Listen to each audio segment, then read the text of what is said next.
Gracias, mi coronel. Buenos días para todos los asistentes virtuales a esta emisión número 120 de nuestro programa institucional La Memoria Histórica Aún No Contada del Conflicto Armado en Colombia. Como lo anunciaba mi coronel Iván González, hoy vamos a analizar un golpe táctico de trascendencia estratégica que le propinaron las tropas de contraguerrillas de la naciente Brigada Móvil número 1 al grupo narcoterrorista EPL en Tierra Alta, Córdoba, en 1990, y que se podría decir que, sumado al anterior golpe que vimos la semana pasada, también al mismo grupo que fue en Puerto Libertador, también del departamento de Córdoba, fueron los dos puntillazos que condujeron a esta agrupación narcoterrorista a entregarse, a pasar al proceso político y a dividirse como quedaron hasta el día de hoy. De allí surgieron rencillas internas, surgieron problemas internos de este grupo criminal, y fue el final de un grupo que desde los años 60 se caracterizó porque nunca se encontró consigo mismo, porque siempre tuvo divergencias internas, dificultades y choques. Entonces, hoy lunes 16 de mayo de 2022 vamos a analizar este caso porque el trasiego y el sacrificio de los soldados durante ese trasiego ha sido muy importante para Colombia. En el evento falleció un soldado y es como la prueba de que Colombia le debe mucho a sus fuerzas militares, a su ejército nacional, y lo que siempre pedimos a nuestra audiencia es respaldar la labor patriótica, desinteresada y grande que hacen nuestros hombres, cumplimiento de la misión de defender la soberanía territorial, la integridad territorial, la institucionalidad y fortalecer físicamente en el terreno la presencia institucional para que las otras dos fuerzas militares, la Armada Nacional y la Fuerza Aérea, puedan cumplir con su misión en todo nuestro contorno geográfico y la Policía Nacional pueda cumplir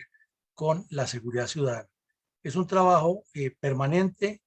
no siempre reconocido, pero la vida del soldado es esa.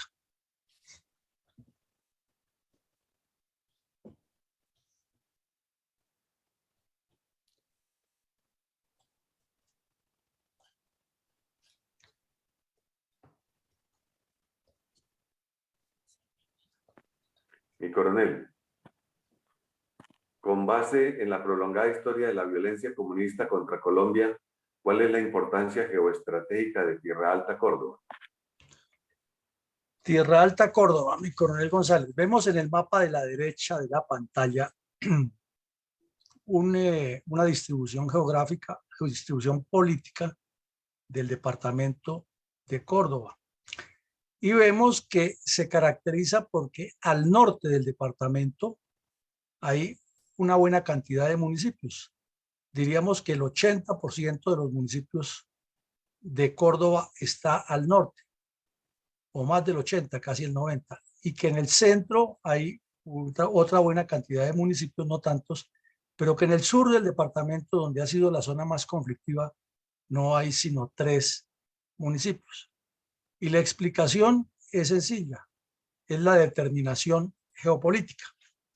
es el determinismo geográfico sobre la política y sobre los pueblos. Resulta que al norte vemos que el departamento limita con el Mar Caribe. Es uno de los 7 departamentos que tiene zona costera aún sin explotar, porque hay todavía mucha pobreza, mucha desidia, mucha falta de visión de sus gobernantes, tanto a nivel nacional como regional como local. Y porque los centros políticos se han asentado en Montería, que es la capital, y algo en Planeta Rica. De resto, el departamento es un departamento ganadero, agrícola, y hacia el sur, entonces ya se encuentran las serranías de Ayapel y San Jerónimo. Y sobre esas dos serranías están los valles del río Sinú y el río San Jorge y otros ríos, son muchos, pero los más conocidos son San Jorge y Sinú. El San Jorge sale directamente al Atlántico. Entonces, aquí esta zona es más montañosa, semimontañosa y en algunas partes plana, pero el clima en algunos sectores es más benévolo, permite otro tipo de cultivos y otro tipo de asentamientos humanos. Infortunadamente, por la cuestión geohumana, los asentamientos humanos se han posicionado es hacia el norte y hacia el centro. Esto ha facilitado que al sur del departamento haya tenido el asentamiento las guerrillas, habida cuenta que limita por el occidente con Antioquia, por el oriente con Antioquia y por el sur con Antioquia, y que allí se encuentra con todas estas serranías y no queda muy lejos del famoso nudo del Paramillo. Y como veíamos aquí en este mapa pequeño, por la ubicación del departamento en Colombia, pues le da salida directa a Bolívar, que es un departamento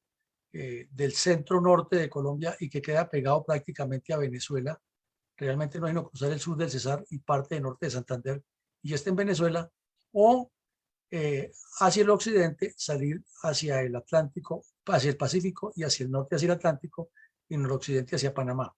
Esto nos indica que Tierra Alta tiene una posición geoestratégica supremamente importante, más importante inclusive que Puerto Libertador. De remate, Tierra Alta es el municipio más grande de todo el departamento, o sea que tiene varios corregimientos y muchos núcleos poblacionales regados en su parte rural, muy alejados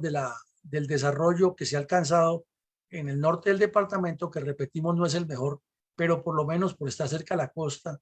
tiene alguna forma de desarrollo superior a la que no ha tenido el resto del departamento. Tierra Alta también tiene grandes propiedades de tierra, tiene también algún desarrollo agrícola, pero por esa razón el EPL, desde que se asentó en la región, lo vio como un objetivo geoestratégico a los 4 municipios del sur, sin excepción: Montelíbano, Puerto Libertador, Valencia y Tierra Alta. Pero también sumemos de aquí que Montelíbano, que es otro departamento importante por unos yacimientos que han encontrado allí de níquel, tiene una característica geográfica de esas que conducen a que se formen más problemas sociales, políticos y económicos. Miremos nomás que dónde queda la cabecera municipal. Queda al suroriente del departamento y nororiente del municipio. Aquí vemos Montelíbano, dónde queda la cabecera municipal. Y si el alcalde o las autoridades que gobiernan el municipio quisieran llegar hasta el sur del departamento, realmente les queda más fácil por Puerto Libertador que dando la vuelta, porque no es muy desarrollada la zona. Entonces, eso es consecuencia de la mala distribución geográfica, de una visión muy corta en el desarrollo de los pueblos cuando lo hacen, y que seguramente se formó por intereses políticos o por otras razones distintas a que este departamento tenga esa forma como de una C invertida o de una U invertida, también puede mirarse de esa manera, o de una N, rodeando a Puerto Libertador, dificultando el control administrativo, político y geográfico de parte de sus autoridades. Lo mismo que el municipio de Tierra Alta, que tiene corregimientos a este lado, debería haber una preocupación por desarrollar estos asentamientos humanos al sur y fraccionar este municipio en dos, si es que se piensa en un desarrollo geopolítico. Pero los intereses, los dueños de las tierras, las cargas políticas que hay, son los que no permiten que eso se estudie y se estructure de una manera diferente. No se explica cómo hay tantos municipios al norte y uno solo grandote al sur sin desarrollo, igual que Colombia en su conjunto como país. La población concentrada en la zona andina y los llanos orientales y la costa en general, no con la ocupación que merecería ni el Pacífico. Esa sería la importancia geoestratégica de ese municipio, mi coronel. Mi coronel, ¿cuáles son las características geopolíticas del corregimiento de Pueblo Nuevo, ahí en el municipio de Tierra Alta, donde ocurrió el combate entre las tropas de la Brigada Móvil número 1 y los bandoleros del EPL? Pues aquí vemos en el mapa ya una ubicación un poco más geográfica y nos muestra la característica de la zona, como lo explicábamos, hacia el norte mucho más plano, hacia el norte del departamento, y hacia el sur, aquí está el municipio de Puerto Libertador, y ahí va bajando y llega al famoso municipio de Tierra Alta. ¿Y por qué lo llaman Tierra Alta? Por esto, por lo que ve aquí el mapa, es que el mapa nos lo dice. No es que sean unas alturas muy grandotas, pero sí hay alturas y hay mucho curso de agua. Cada arruga significa un curso de agua y en cada arruga se puede desarrollar una guerra de guerrillas. Si este mapa, que está a una gran escala aquí, nos muestra en forma panorámica la geografía del terreno, imaginémoslo, ya estar allá, es bien quebrado, así no sea muy alto, pero es bien quebrado. Y un terreno quebrado es ideal para la guerra de guerrillas. Entonces, ahí lo vemos. Y vemos que es increíble que una región tan rica, con tanta potencialidad, viva exactamente como vemos aquí. Esta foto icónica de la señora con la niña sentada en las piernas es increíble el atraso y el subdesarrollo. Y eso que esta foto, perdón, es moderna, es de hace 2, 3 años. Y aquí vemos la casa de tablas, el teja con zinc, el, el cerdo afuera, el caballo, la basura regada alrededor de la casa y un carreteable que muy bueno en verano para andar y malo en época lluviosa, que además llueve muchísimo y con las enfermedades que eso puede traer y la forma como viven. Aquí vemos al señor con su carga en la moto, con la hija también ahí llevándolo en la moto sin ninguna protección. Y aquí uno de los caseríos que hay al sur de Córdoba. Entonces, mientras esa situación de pobreza exista, pues eso es lo que caracteriza a esta región y es lo que tiene a la guerrilla asentada o a los paramilitares que aparecieron después, los mal llamados paramilitares, instaurando la violencia y la ley del más fuerte y todo lo que los medios nos cuentan que hacen y no hacen estos delincuentes de uno y otro lado.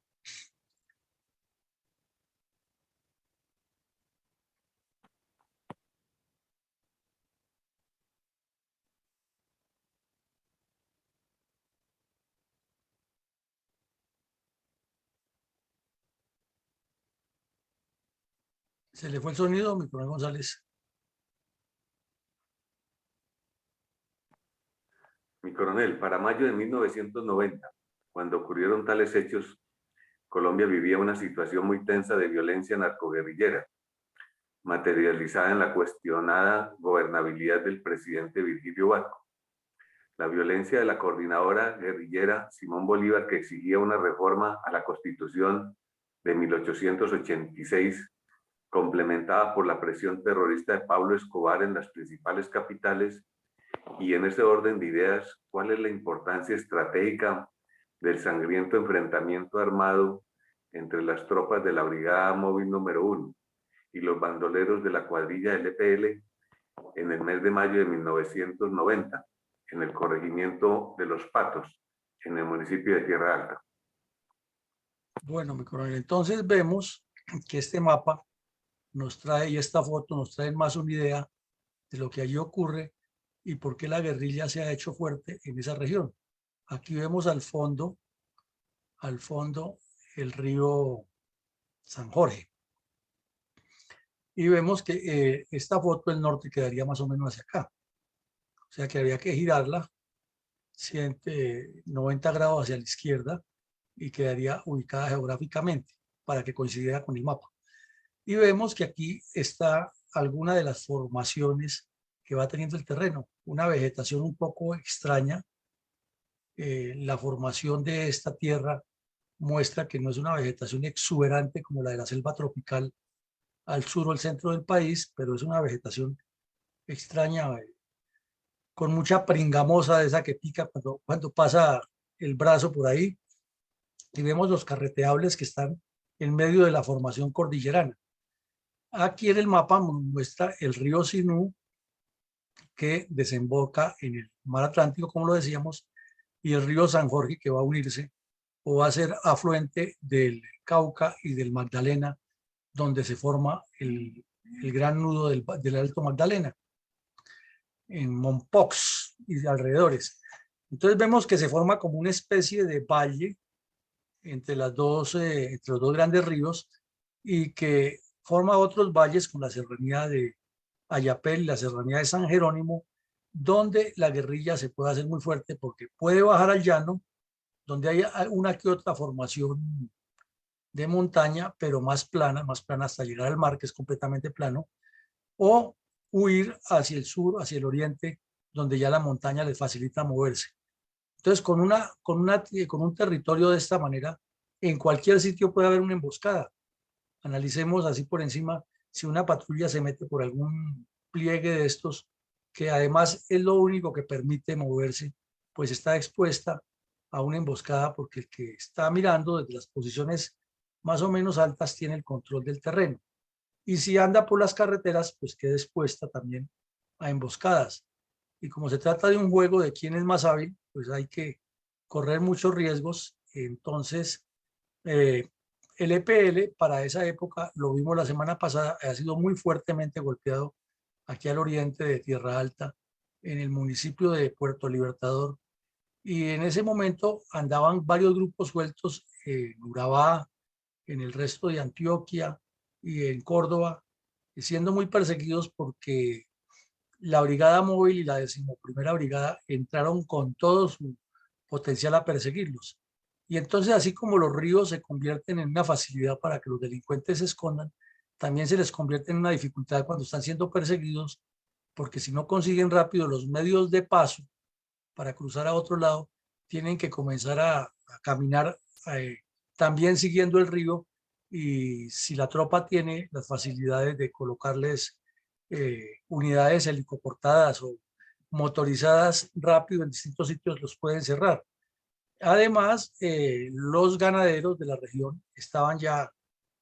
físicamente agotados de pagar tanta extorsión y estaban ya denunciando la presencia de los bandidos. Entonces, esa es la trascendencia, porque es un golpe cuando el EPL está en debilitamiento y dan la posibilidad de que el ejército los localice y los golpee con contundencia. En un momento, como lo decía mi coronel González, en que el gobierno era débil, laxo, y había mucha politiquería alrededor de las elecciones ese año, en las cuales salió electo el señor Galán, el señor Gaviria, como consecuencia del asesinato de Luis Carlos Galán.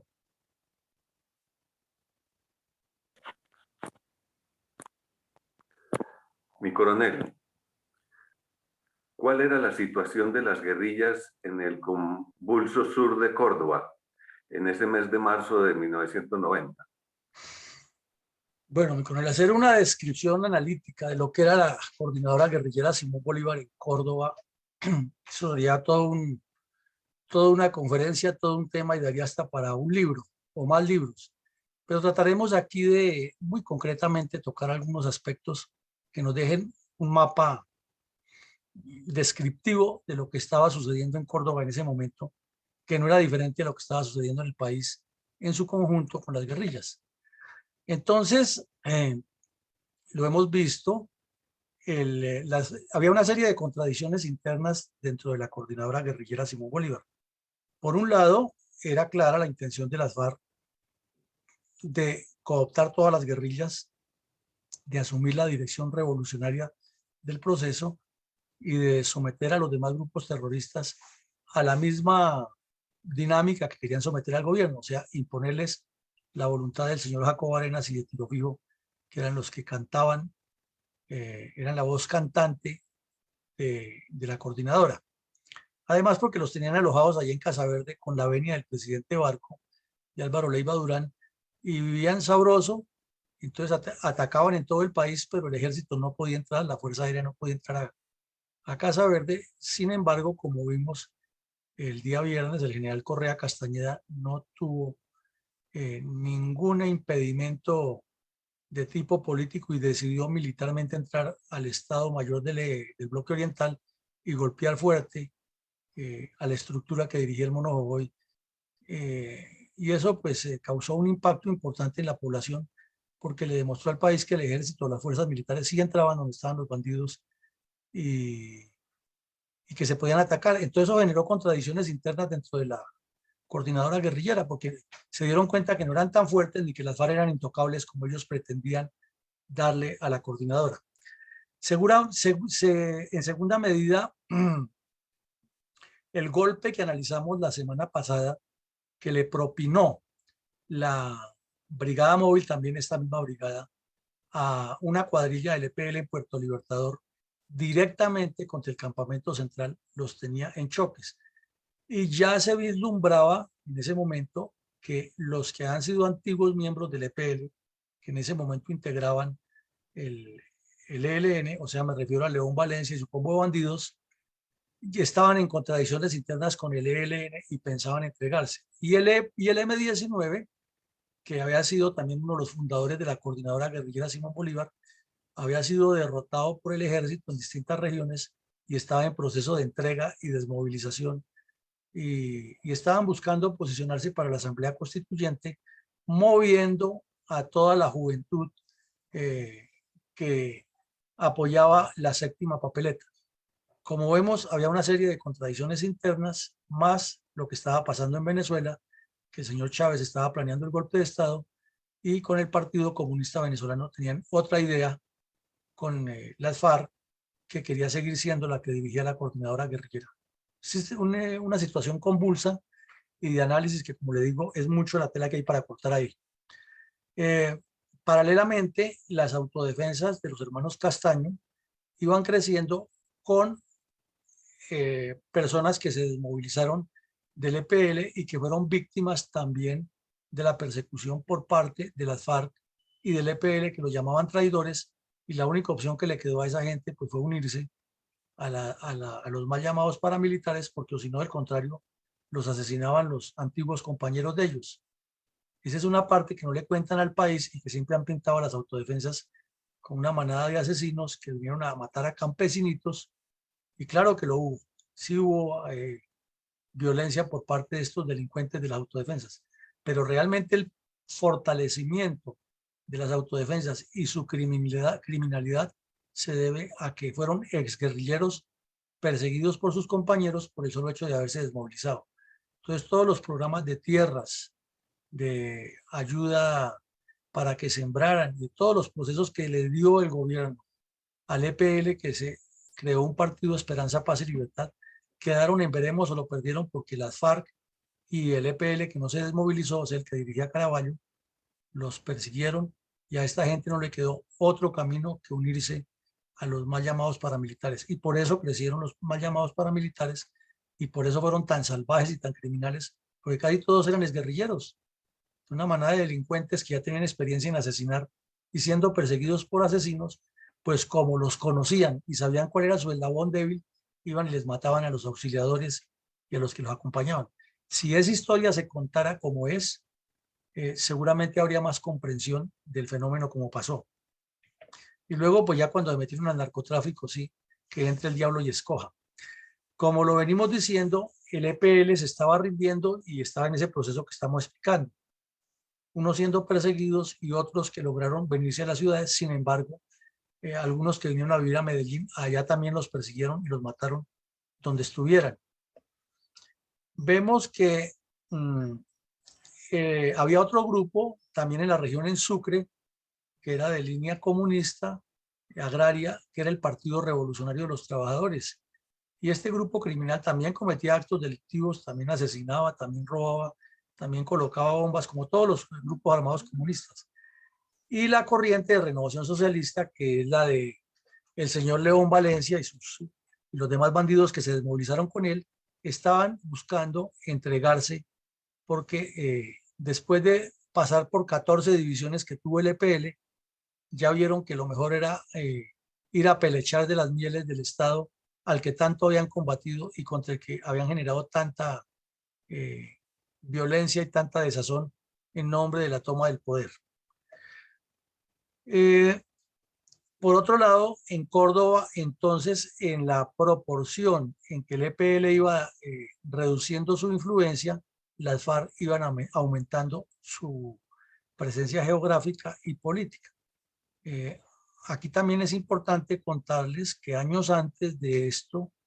la guerra muerta entre las FARC y el EPL fue reiterativa tanto en Urabá como en Córdoba, como en el sur de Bolívar, porque el EPL quería posicionarse de esa región, el ELN ya se ha posicionado al sur de Bolívar, y las FARC, ya sabemos, su ambición siempre ha sido la de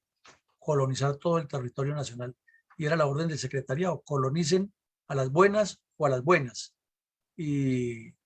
se enfrentaron muchas veces. O sea, la relación FARC-EPL tampoco fue buena nunca, y solo durante la época de la coordinadora guerrillera Simón Bolívar actuaban en conjunto por orden de los cabecillas principales, es decir, de Tirofío y Jacobo Arenas de las FARC, o por Caraballo y su segundo desde Casaverde, pero no era que tuvieran una relación fluida, ni que estuvieran de acuerdo ni en procedimientos, ni en que pudieran compartir las zonas por aquello de los ingresos financieros derivados de distintos delitos que cometían para lograrlos. Vimos que el EPL, a pesar de que estaba negociando ya o iniciando a negociar, seguía con sus cursos de empoderamiento. Igual ocurría con las FARC. Entonces, la tarea del Estado era doble, que había que combatirlos, había que negociar con ellos, y en medio de ese combate y negociación ellos seguían preparándose en distintos cursos. Ahí veíamos la semana pasada que hasta terroristas del Ecuador vinieron a entrenarse con el EPL, y años más tarde esos terroristas del Ecuador fueron los que le sirvieron de enlace a Raúl Reyes para que viviera como un rey en Ecuador, y son parte de los integrantes del Partido Comunista Marxista-Leninista del Ecuador, que apoyó muchísimo y sigue apoyando a Rafael Correa, y le recibió plata a las FARC para financiar la campaña de Correa. Que la historia se va hilando una cosa con la otra, y lo importante es encontrar los cabos para armar el telar. Y a nivel nacional estaba en revisión el movimiento bolivariano por la Nueva Colombia de las FARC, lo cual indica que en esta zona, donde estaban llegando a ocupar un espacio que dejaba el EPL, tendría que tener una revisión muy especial y una actividad muy bien planeada, sobre todo porque si miramos el punto número 2 de esta ayuda, estaban creciendo las AUC, que son enemigos a muerte o eran enemigos a muerte de las FARC. Entonces, esta revisión del movimiento bolivariano para una nueva Colombia, que venía desarrollando las FARC desde el año 82, tenía o exigía una revisión total, un replanteamiento total y una nueva dimensión de la guerra que iban a enfrentar contra los mal llamados paramilitares. Eso sería una descripción muy general de cómo estaba Córdoba en 1990. Mi coronel, ¿cuáles fueron las actividades más recientes antes del enfrentamiento entre las tropas de la Brigada Móvil número 1 y la cuadrilla del EPL en mayo de 1990 por la región de Los Patos en el municipio de Tierra Alta? Bueno, pues al ver este cuadro descriptivo estratégico que acabamos de analizar y geopolítico, vamos a resumir muchas de los antecedentes que ocurrieron y de las actividades, porque se sobreentiende que es una guerrilla en permanente movimiento, que hay operaciones por todos los lados, que se mueve la inteligencia, que los mal llamados paramilitares van creciendo, que hay asesinatos por distintas razones, y que la zozobra se vive en la región. Se vivía muy duro, y desde luego que los que estaban todavía fuertes en Urabá venían a apoyar o cometían acciones para el sector de Urabá con el fin de aliviar la presión en Córdoba.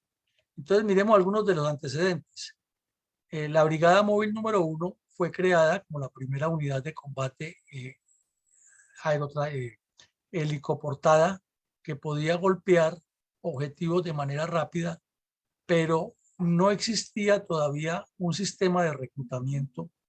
para estructurar una brigada móvil orgánica como tal, como propia de sus tropas. Entonces, a lo que recurrió inicialmente el ejército para hacer el experimento, porque fue ensayo-error realmente como se hizo eso, fue recoger unas unidades de soldados voluntarios que ya existían, por ejemplo el batallón Los Panches, que era de Huila, trasladarlo hasta allá, a la región de Córdoba, donde el objetivo era uno solo: destruir al EPL y devolverle a esa región tanto de Córdoba como Urabá, la seguridad y la tranquilidad. Entonces la presión de la brigada móvil era muy buena porque le agregaron una agrupación aerotáctica Luna de la Fuerza Aérea con una buena cantidad de helicópteros, no muchos, los que tenía la Fuerza Aérea, que no eran tantos, que se podían concentrar en un solo sector, algo que no se había hecho antes, y el apoyo del avión, el AC-47, más conocido como el Fantasma. Entonces, esa presión de la Brigada Móvil número 1 era importante, y sobre todo por la movilidad que tenía, y en un territorio que más o menos lo prestaba. Entonces le quitaba iniciativa a la guerrilla, porque los podía sorprender en cualquier momento. La tropa se podía levantar en helicóptero y ubicar en otro sitio y ganaba tiempo. Claro, eso cuesta mucho dinero, hay la limitación de la disponibilidad de horas que tienen los helicópteros y hay una serie de dificultades que no son tan sencillas como decir, ya tenemos aquí esto, y no es sino utilicémoslo y ganamos. Sin embargo, con una buena dirección del general Tovar, que era el comandante de esa brigada, y con soldados muy buenos y con oficiales y suboficiales decididos a ganar la guerra, pues se logró esa presión. En segunda medida, eh, es increíble que a pesar del golpe que recientemente les habían dado en Puerto Libertador, de cuando se les destruyeron los campamentos, se les incautó material, se capturaron bandidos y se le causó la baja de 20 en el sitio, y después se decía que había otros 5 que murieron heridos. Después de esa pérdida y la desarticulación que tuvieron, sin embargo, volvieron a Puerto Libertador y allí estaban. Entonces era como un juego del gato y el ratón, la brigada persiguiéndolos por un lado y por otro, y logró como lo más importante fue separarlos, atomizarlos en distintos grupos. Y así era más difícil para la fuerza perseguirlos y más fácil para los bandidos eludir el control. Entonces quedaban unos en Puerto Libertador, pero había en Tierra Alta, en Montelíbano, en Valencia, en otras regiones del municipio estaban regados. Entonces era una situación de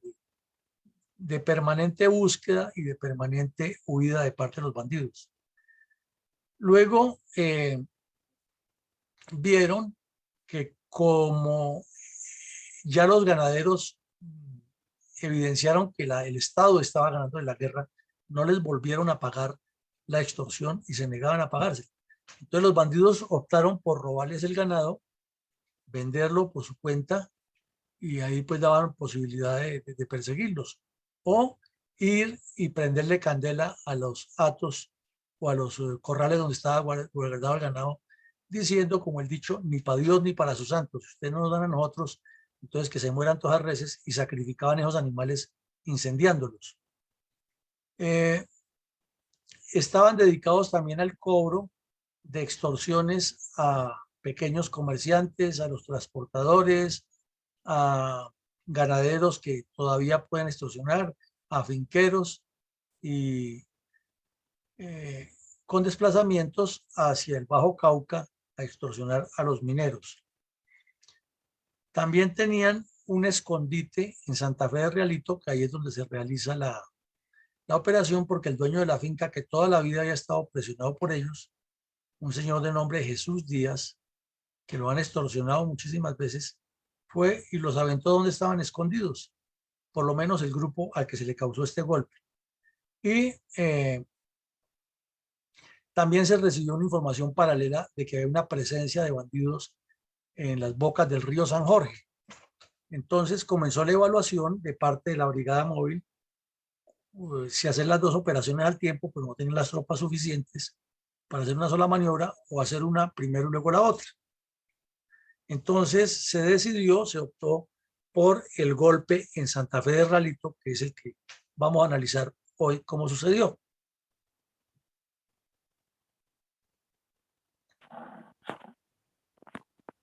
Mi coronel, ¿cómo se desarrollaron los violentos hechos del enfrentamiento armado entre las tropas de la Brigada Móvil número 1 y los bandoleros del EPN en el mes de mayo del 90? En Santa Fe de Realito fue que ocurrió este hecho. Entonces, aquí vemos que los hechos se desarrollaron de la siguiente manera. El señor Díaz fue y le informó a la tropa exactamente dónde estaban escondidos, porque los tipos ya estaban, era, como dicen los campesinos, de huida, estaban correteados y, y aunque aparentaban terror, ya estaban era escondidos en una mata de monte allí y presionando a los campesinos de ese sector para que los apoyaran con abastecimientos y obviamente que no fueran a informar dónde estaban. Entonces se analizó el terreno y se determinó que primero se hacía una infiltración terrestre hasta Realito y El Paraíso, dos puntos bien reconocidos del terreno, y cerrarles las vías de escape, que eran muy pocas las que había. Entonces la posibilidad de que cayeran en una emboscada era grande si huían del sitio donde estaban escondidos en la finca, 8 días. En segunda medida se planeó lo más riesgoso, que es bastante riesgoso y es riesgo para la tropa que lo realiza, es una incursión helicoportada para desembarcar los soldados prácticamente encima del objetivo. Y eso, como lo hemos visto, con el paso del tiempo la guerrilla fue perfeccionando sus defensas y analizaba también dónde eran los posibles desembarcos de tropas y minaba ese territorio. En esa época no estaba minado, no tenían la capacidad de hacerlo, afortunadamente para los soldados. Entonces se hizo un ablandamiento con fuego aéreo y de inmediato entraron los helicópteros y vertieron los soldados sobre el sitio. Pero ¿qué ocurrió? Que cuando se dio el golpe de mano, los bandidos se habían ido del sitio. O sea, la tropa desembarcó y cayó con todo al sitio exacto donde estaba la información y encontraron el campamento desocupado y los bandidos ya se habían movido de allá. Entonces, ahí viene la iniciativa y la forma de destacar cómo actuaron los soldados, es que no se quedaron quietos de que esto ya se perdió, sino inmediatamente se procedió a la maniobra de registrar el terreno, de distribuir las tropas, el dispositivo de una manera muy rápida, ya sin apoyo helicoportado, y comenzar a seguir el trillo y buscarlos. Entonces, una de las emboscadas que montaron los soldados para que no huyeran los bandidos, dio de baja 2, porque ¿qué hicieron los delincuentes? Apenas detectaron la operación, así como el grupo grande se ha difundido, se ha diseminado en varios grupos, este grupo también, que era de 20, se diseminó en pequeños grupos. Entonces, el 4 de mayo cayeron los dos primeros bandoleros en una emboscada, no tuvieron tiempo de reaccionar y los soldados los eliminaron. De inmediato, el comandante de la brigada reajustó el dispositivo y ordenó a una de las emboscadas que estaban en Realito y El Paraíso dirigirse hacia sectores que él consideraba que habían podido moverse, haciendo el análisis del terreno y el reconocimiento aéreo. Y preciso, llegaron a un sitio, una loma, donde los bandidos se han fortificado, tenían ya un campamento alterno de tiempo antes y lo tenían hasta con trincheras. Entonces, allí se presentó un combate muy fuerte, quedaron 3 soldados heridos y uno de los 3 lo sacaron para Medellín inmediatamente en un helicóptero, pero falleció. En ese combate se presentaron varias situaciones de choques intermitentes y fueron cayendo de a 2, de a 3, hasta que se completaron 10 bandidos eliminados. Todo el tiempo, afortunadamente, el apoyo helicoportado fue muy bueno con fuego y las evacuaciones de los 3 heridos, de llevar y colocar tropas en otro sitio. Fue una situación parecía como el Vietnam, con la poca capacidad que tenía la Fuerza Aérea y el Ejército, y se movió todo el dispositivo, se reajustó, se ametrallaron distintos lugares y se sacaron los bandidos del sitio donde estaban fortificados hasta que el ejército conquistó ese lugar. Y al final la maniobra condujo a la muerte de 6 bandoleros más y otros 2 que cayeron en el camino. En total fueron 10. Se hizo el registro del área, se encontraron muchas cosas de valor, de importancia, sobre todo documentos y lo que tenían los delincuentes. Entonces, como vemos, es una operación que demanda mucho trabajo que se realizó en 2 días, casi sin parar. Los soldados completamente motivados para hacer la operación, a pesar de no ser de la región, se movieron como se adecuaron a la situación de combate. Hubo una adecuada dirección del comandante y de los comandantes subalternos, coordinación perfecta, y lamentablemente perdió la vida un soldado que no alcanzó a ser atendido médicamente en Medellín porque en el camino murió dentro del helicóptero. Mi coronel, ¿cómo se cuantifican los resultados durante este enfrentamiento de la Brigada Móvil número 1 y el EPL en ese 7 de mayo de 1990 en Tierra? Bueno, en primera medida resaltamos la muerte del soldado, un héroe de la patria que falleció allá, que entregó su vida defendiendo a Colombia y luchando contra estos delincuentes. Jamás se podrá comparar la vida humana de un soldado con la de un delincuente de estos, pero fue el precio que se pagó por esa operación. 2 soldados heridos también, que fueron heridos no de tanta gravedad, pero sí quedaron con lesiones, con lisiados de por vida, y 11 bandoleros en total muertos. Luego del registro se detectó que había otro bandido que también había caído en medio del tiroteo. Se les decomisaron materiales de guerra, de intendencia, de comunicaciones, radios, uniformes, equipos de campaña, brújulas y mapas, cuadernos con anotaciones, con información de a quién habían extorsionado, cómo lo han hecho. Toda esa información se obtuvo. Y varios fusiles y las municiones, los proveedores y lo demás que se carga. Pero lo más importante es que con base en estos documentos de inteligencia se evidenció la debilidad que tenía el EPL y la ventaja que llevaba el Estado colombiano, que terminó en que se rindieron, negociaron, y que toda la información que se tenía antes con el asalto al campamento grande era cierto, que estaban completamente divididos, que estaban enfrentados y que si la presión militar seguía, el EPL se iba a rendir, iba a entregar las armas, como en efecto ocurrió posteriormente. También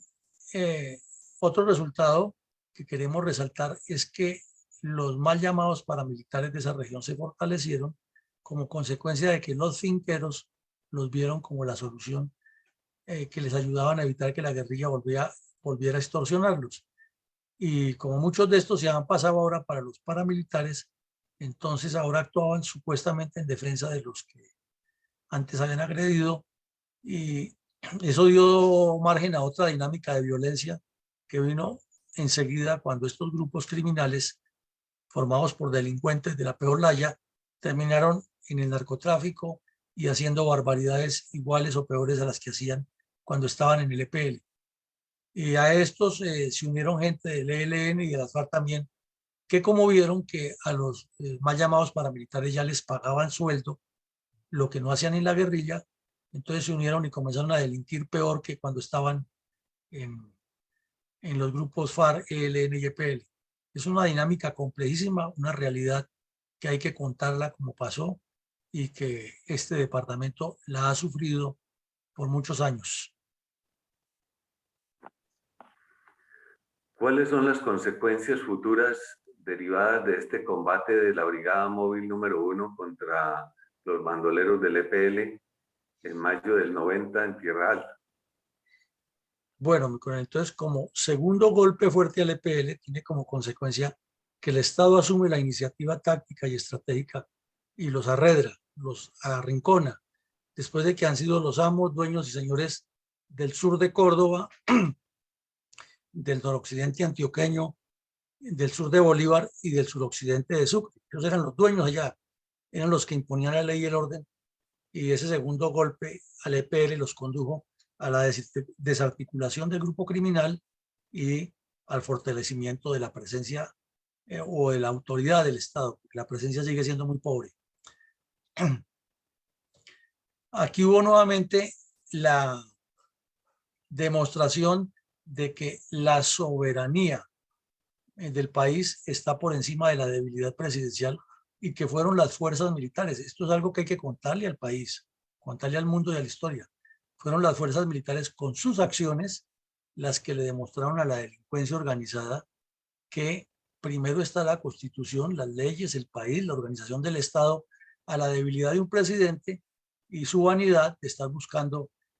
premios y reconocimientos y cediéndole a los terroristas todo lo que piden, cuando las fuerzas militares tienen y pueden la capacidad de que tengan el respaldo político y la voluntad del mandatario, si no de tomar la decisión, por lo menos de apoyarla indirectamente y dejar que las tropas actúen cuando se requiere. Son unos 6, 7 años en los cuales la guerrilla se ha crecido mucho y lo demostró el Palacio de Justicia, que fue la decisión del ejército de entrar allá la que no permitió que los bandidos hubieran salido con la suya. Luego los bandidos asesinaron a todas las personas y se le volteó la torta al ejército.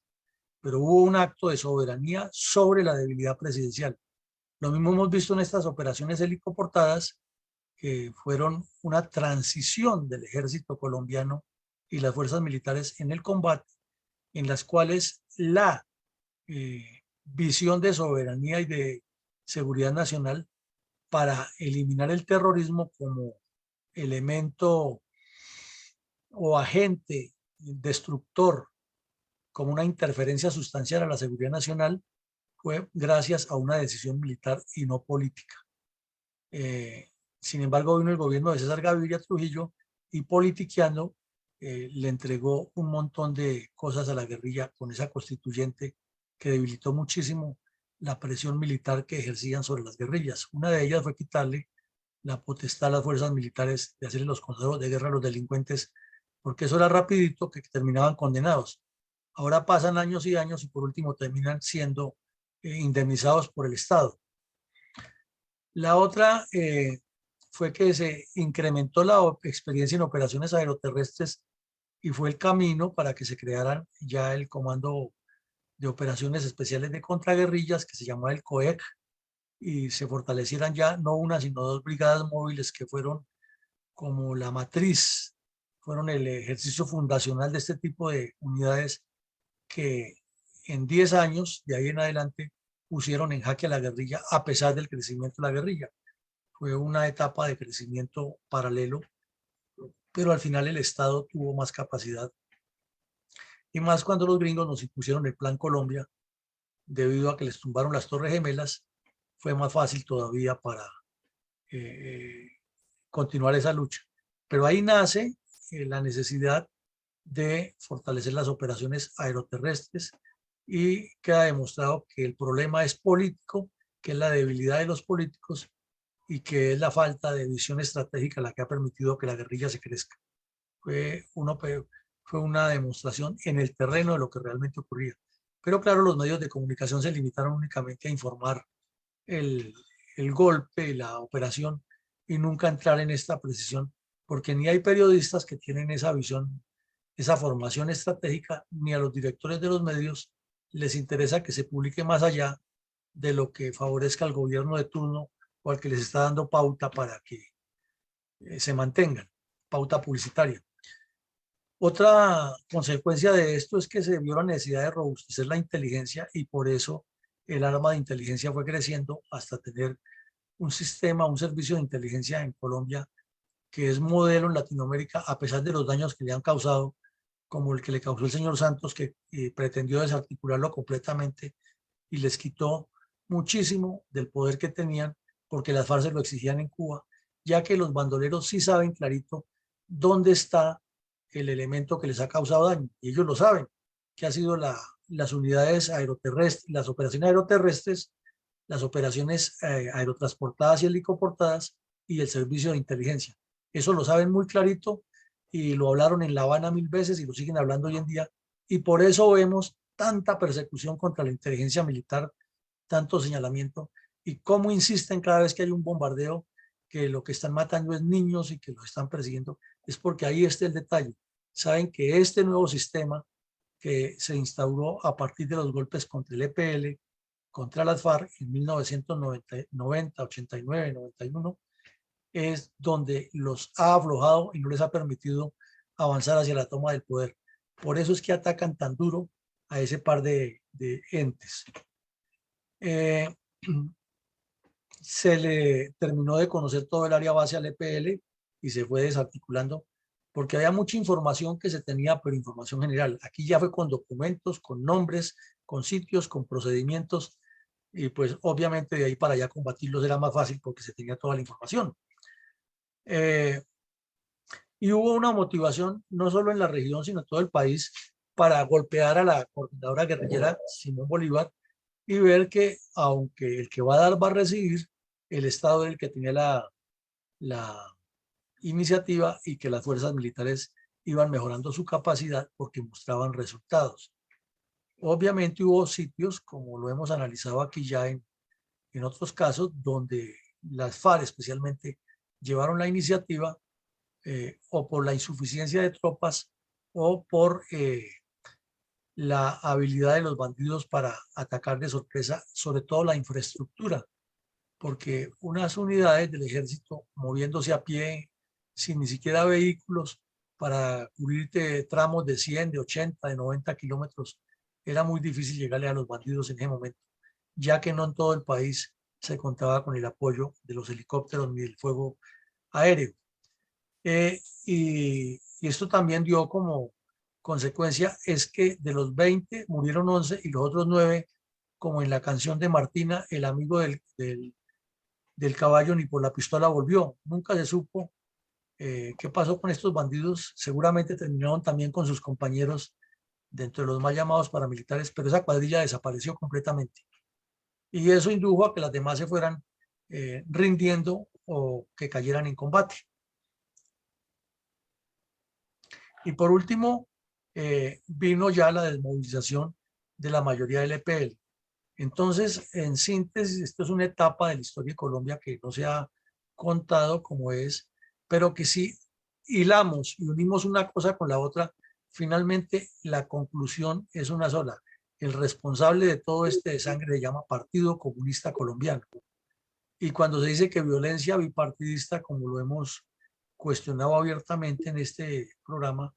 es violencia tripartidista. El MOEC nace en 1959 como consecuencia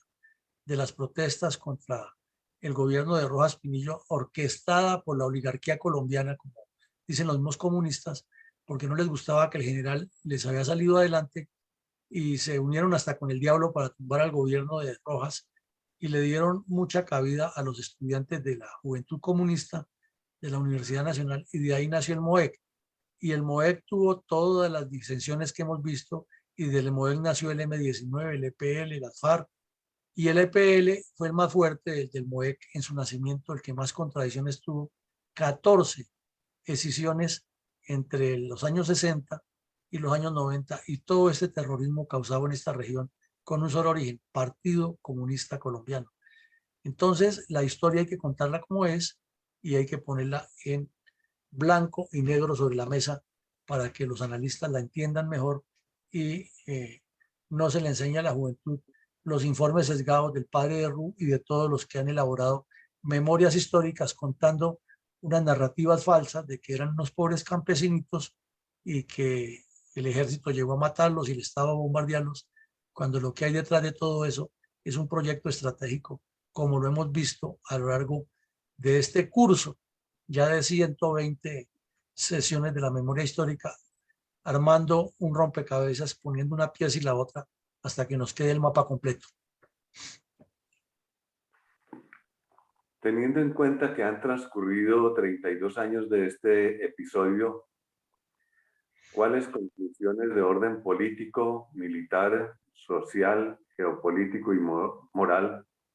considera usted que se derivan de estos hechos? En el orden militar, coronel, son y siguen siendo y han sido las fuerzas militares el elemento que ha salvado a Colombia de la debacle. Gústele a quien le guste, izquierdistas, comillas, defensores de derechos humanos, defensores de la Constitución y las leyes, como dicen ellos, del Estado de Derecho, pero si no hubiera sido por la acción militar, este país estaría en manos de los terroristas, en manos de los comunistas. Y eso es lo que les duele. Y por eso atacan a la institución, despotrican de las fuerzas militares, despotrican de los comandantes, les ponen denuncias tendenciosas en distintos entes de control y organismos judiciales, porque son conscientes que ha sido la fuerza militar, con su acción, con su sacrificio, con la muerte de soldados como ese que falleció en esta operación, con la decisión de comandantes que han tenido el carácter de enfrentar a la amenaza y a la agresión terrorista, han sido las fuerzas militares las que han impedido que la guerrilla se tome el poder. Y eso es lo que más les duele y nunca perdonan. Y como decía el general Douglas MacArthur, los comunistas se mueren de viejos y jamás perdonan a quien les impidió avanzar hacia su proyecto definitivo. Entonces, ese replanteamiento que se desarrolla dentro de las fuerzas militares en los años 90 o comienzos de los 90 es fundamental. Tuvo altibajos porque era un ejercicio que no tenía una concepción estratégica del Estado, sino que se iba desarrollando más bien de manera reactiva, no fue proactivo, porque no había tampoco la disponibilidad ni la disposición del gobierno, del órgano legislativo para apoyar con presupuesto y apoyar los planes militares. Por eso se llegó al momento de ese debilitamiento del estamento militar en la época del señor Pastrana, y de ahí, con la subida de Álvaro Uribe y la metida de mano de parte del Departamento de Estado de Estados Unidos, fue que cambió la dinámica. Entonces no fue que Pastrana consiguió el Plan Colombia, como él dice, no, es que se lo impusieron. Y eso se desarrolló porque los gringos vieron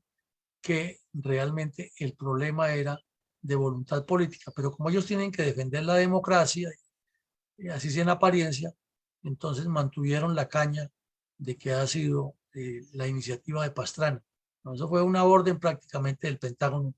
ante el crecimiento del narcotráfico y la guerrilla que ya estaba balcanizando el país. En segunda medida, en el campo social, esta foto es de Puerto Libertador, pero es la misma región y la misma área. Recordábamos en la conferencia anterior que ya tienen por lo menos luz eléctrica, pero no hay derecho. No hay derecho que el sur de un departamento tan rico y tan potencialmente que se pueda desarrollar con dos valles tan pródigos para la agricultura y para el comercio, para el turismo y para la investigación científica, como son los valles del Sinú y San Jorge, estén tan atrasados y tan llenos de violencia y con esas mismas contradicciones sociales, como dicen los comunistas, de que haya unos terratenientes que no saben ni lo que tienen allá y campesinos y personas viviendo en situaciones como las que vemos aquí, que es caldo de cultivo para que llegue la guerrilla a libertarlos. No se trata de regalarle nada a nadie,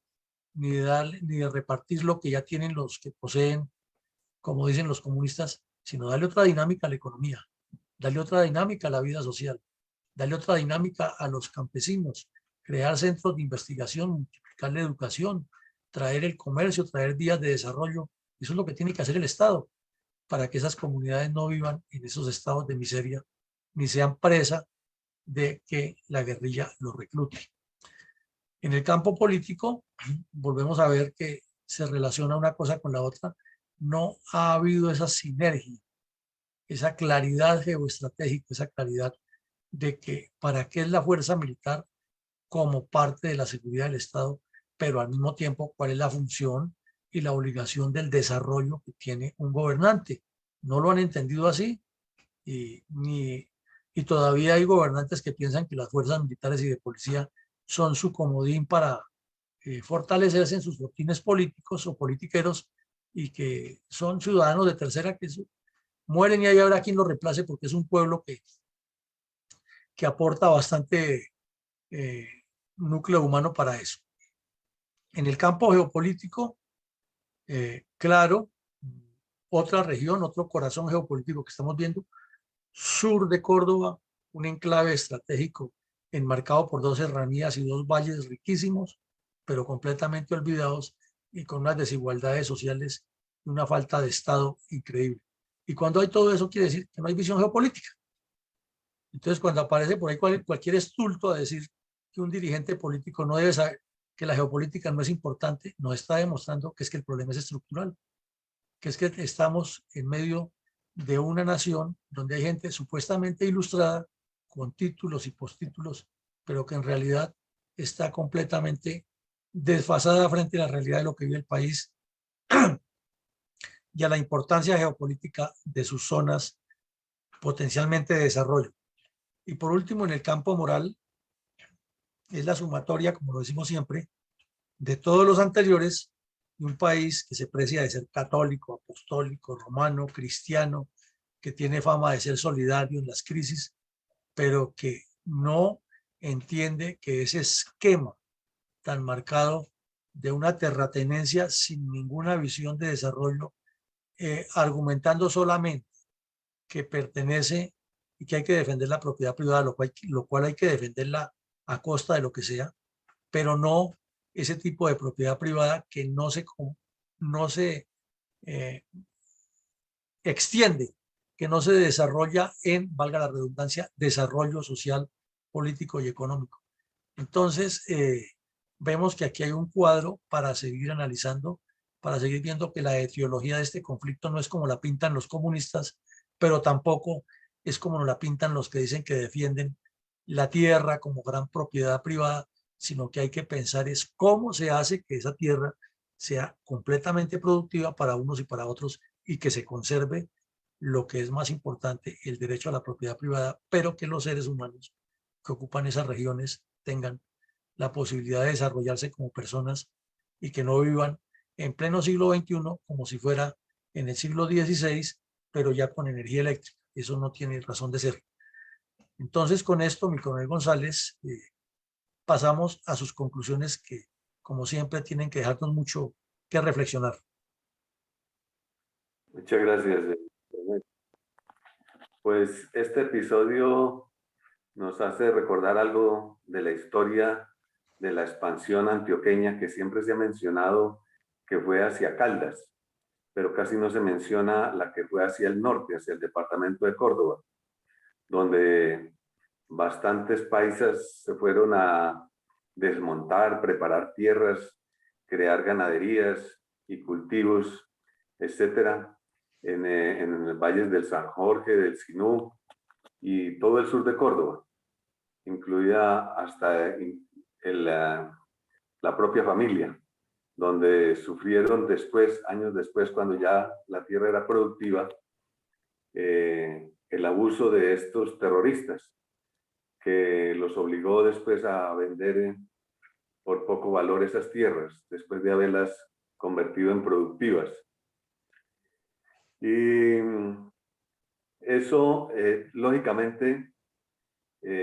desestimuló mucho el desarrollo económico de esa región, porque los inversionistas fueron retirando, así fuera pérdida, sus propiedades y se fueron alejando y sacando sus capitales, vendiendo sus ganados y abandonando la región, que lógicamente trajo mucha pobreza, y después esa misma pobreza que ellos generaron la utilizaban como justificación para la rebelión. Entonces, casi que estamos repitiendo la historia porque ahora estamos a punto también de que llegue un gobierno que de seguro va a generar subdesarrollo y pobreza y atraso para después justificar que se amerita la violencia porque hay subdesarrollo. Y así tratan siempre de revertir la culpa de sus propios errores en el gobierno y en la sociedad. También demuestra esta operación que las Fuerzas Armadas están dispuestas a defender la nación, a pesar de la debilidad y el titubeo de los gobernantes, su pusilanimidad y a veces inclusive simpatía y hasta sometimiento, porque se dejan imponer criterios supuestamente para demostrar benevolencia y compasión con unos pobres insurgentes que por pura y física necesidad se han visto obligados a ser terroristas, pero que realmente están infundiendo compasión de parte de los gobernantes para que les den más oportunidades de continuar su acción delictiva. Y también en esta región se hizo muy evidente, ahora que se han mencionado las AUC, de que la gran capacidad productiva del pueblo colombiano y de las tierras, de la misma naturaleza, de la fertilidad, porque esos valles son muy fértiles y muy productivos, hasta tal punto que gran parte de la población de esos sitios y de los colonizadores, como lo mencionaba al comienzo, tenían hasta la capacidad y lo toleraban hasta cierto punto, pero fue durante muchos años, que eran capaces de producir tanto que podían pagar impuestos, lógicamente, como se debe hacer, pero también destinaban un rubro de sus presupuestos para pagar los secuestros, la extorsión y las vacunas y amortiguar el robo de ganados. Pero al mismo tiempo, cuando surgieron entonces las AUC, también tenían que pagar a las AUC y hacerles contribución por cada o kilo de res que sacaban al mercado, a los paramilitares y a las autodefensas. Y por último, y en cuarto factor, lo poco que les quedaba entonces era para el sostenimiento de su familia, si era que algo les quedaba, porque a veces no les alcanzaba sino para la simple subsistencia y nada de posibilidad de desarrollo, educación, salud, progreso, mejoramiento más mejoramiento de las tierras, sostenimiento de las fincas y nuevas inversiones en ganadería y los insumos necesarios como la sal y las medicinas y el pago de jornaleros y vaqueros. Pero con esos 4 factores a los cuales tenían que contribuir, era como se demostraba que es que Colombia es una nación rica, bastante rica. Inclusive podríamos decir que mucho más que las tierras que les adjudicaba a los inmigrantes norteamericanos el gobierno de los Estados Unidos para que se fueran en caravanas muy lejanas al lejano oeste, a Texas, Arizona, Colorado, Oklahoma, porque estas tierras colombianas no están tan lejos y producen mucho más, porque en Texas hay tierras prácticamente casi que desérticas y allá los inmigrantes tenían que criar sus ganados. Entonces, hemos perdido muchas oportunidades simple y llanamente porque no hemos sido capaces de eliminar y combatir totalmente la pandemia del terrorismo. Estas son mis conclusiones, mi coronel. Bueno, muchísimas gracias, mi coronel. Entonces, para cerrar, vamos a escuchar nuestro mensaje institucional y invitarlos esta noche a que tenemos un taller muy interesante para seguir analizando todos los temas de Colombia. Hoy vamos a ver si cuando un general defiende su institución participa en política o no y analizar algunos casos. Y mañana continuaremos con otro caso de nuestra memoria histórica. Entonces los invitamos a todos a